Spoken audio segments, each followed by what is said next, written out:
கோடீஸ்வர யோகம் என்றால் என்ன? எல்லாரும் கேட்கறது இதான், கோடீஸ்வர யோகம்னா என்னன்னு கேட்குறாங்க. தம்பிங்களா, சாஸ்திரத்தில் கோடீஸ்வர யோகம் இல்லை. எந்த சாஸ்திரத்திலையும் எந்த சாஸ்திர புத்தகத்திலையும் கோடீஸ்வர யோகம் இல்லை. இது ஜோதிடர்கள் சொல்ற முழுமையான பொய்யான கருத்து.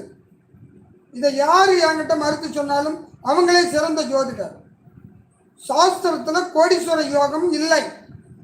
யோகம் என்பது கிடைப்பது. அது நல்லது கிடைக்குமா கெட்டது கிடைக்குமா?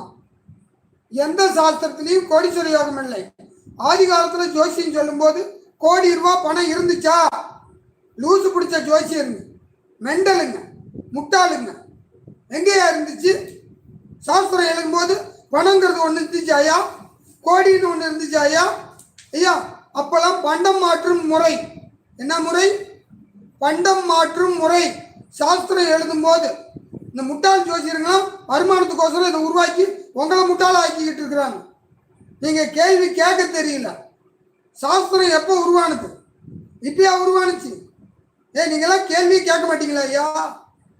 அவன் என்னையாட்டு கோடீஸ்வர யோகங்கிறான், அதை ஆமான்னு நீங்கள் வண்டையாட்டிக்கிறீங்க. எப்படியா கோடீஸ்வர யோகம்? கோடிங்கிறது எப்பயா வந்துச்சு?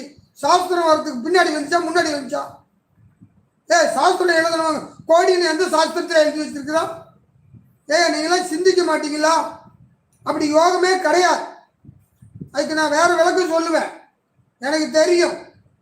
எந்த சாஸ்திரத்திலையும் கோடீஸ்வர யோகம்னு இருந்துச்சுன்னா அவங்கள என்கிட்ட வந்து சொல்ல சொல்லு. எல்லா யோகமும் ஜோசியரால வருமானத்துக்கு உருவாக்கப்பட்டது.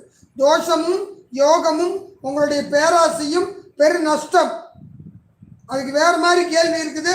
எங்கள் பையன் கேள்வி கேட்கறதுலாம் பதில் சொல்லிட்டு கடைசியில் அது என்னன்னு சொல்கிறேன். சத்தியமா சாஸ்திரத்தில் கோடீஸ்வர யோகம் இல்லை. எல்லாம் நீங்கள் உங்களை ஏமாத்துறதுக்கு உருவாக்கப்பட்டது. அதில் வேற, அதெல்லாம் எனக்கு தெரியும். கடைசியாக உங்களுக்கு விட சொல்கிறேன், காத்திருங்கள்.